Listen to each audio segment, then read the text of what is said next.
친구들을 만나면 말을 하는데 서로 대화가 통하지 않아 정말 답답해 미치겠어요. 가족들과도 그렇지 않나요? 맞아요. 한 가족인데도 왜 이리 대화가 안 될까요? 진짜 그렇게 말하지도 않았는데 트집 잡아 실망했다느니 인성이 그 모양이니 하며 서로 다투더라고요. 언어의 한계 때문일 듯 싶습니다. 언어의 한계요? 뭐 그리 어렵게 말씀하시나요? 소장님도 똑같으세요.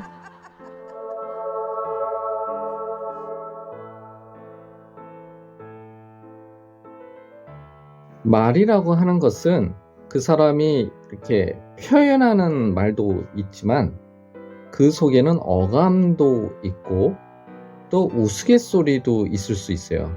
그런데 그런 여러 가지 것들이 우리에게 혼동을 주는 것이 아니라 왜 그 사람은 그 말을 했을까라고 하는 말의 의도라는 것이 있다라는 겁니다. 내가 얘기한 것들이, 한마디로 제가 얘기한 것들이 다른 사람들에게는 꼴불견일 수도 있죠. 그런데 그게 우스갯소리 같은 어감으로 얘기를 했다면 그거는 양상이 많이 달라집니다. 그런데 그런 것들이 정치인들이 이야기를 했다면 그 속에는 또 다른 의도가 있었다라는 거죠. 그러니까 한마디로 어감과 말의 의도라는 것들이 있어서 그 사람이 말한 것이 제3자가 듣기에는 귀에 거슬릴 수도 있고 자신을 무시했다라고도 할 수도 있지만 사실상 그렇지 않은 경우가 더 많다라는 겁니다. 한마디로 우리는 말의 의도라는 것은 대체로 숨어 있기 마련입니다.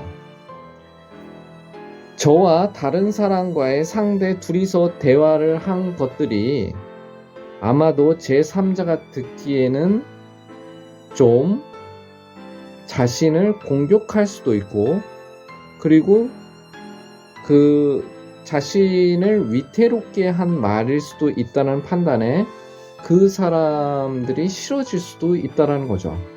공개석상에서 한 말들은 아마도 누군가를 겨냥한 것도 아니라 이 대중들에게 하나의 자극을 주기 위해서 한 말일 수도 있어서 그 말들이 녹음이 된 이후에 들어보면 말 그대로 그 사람은 그렇게 말해서는 안 됐던 강사일 수도 있다는 겁니다. 하지만 그 수업에 또는 그 강의실에 참여했던 그 개인적인 그 집단적인 공간에 있어서는 그 강사의 말은 당연히 설득력 있는 말일 수 있다는 거죠. 개개인을 향해서 말을 전한 게 아닌 겁니다. 이 전체적으로 했을 때는 하나하나의 집단의 그 모습에 맞게끔 얘기를 했기 때문에 개인이 듣기에는 불만일 수 있어도 그 집단 속에서는 그거는 합리적인 말일 수도 있기 때문입니다. 바로 그거죠. 말에는 의도도 있고 어감도 있고 대상이 다를 때 그때마다 또 그 내용은 다르게 들리는 거죠. 그 사람이 싫다라고 했을 때 정말 싫어서 얘기할까요? 그거는 아닌 겁니다. 바로 그거죠. 싫다라고 했을 때 더 잘하기를 바라서 얘기했을 수도 있다는 겁니다. 그 사람의 의도는 정말로 달라지고 있었다는 거죠. 친구들 사이에도 당연히 이 말들은 정확하게 적용이 됩니다.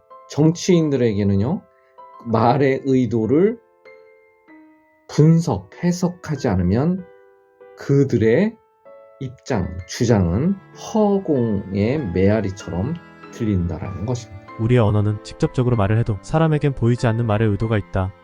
어감도 있겠지만 말의 의도는 잘 드러나지 않는다.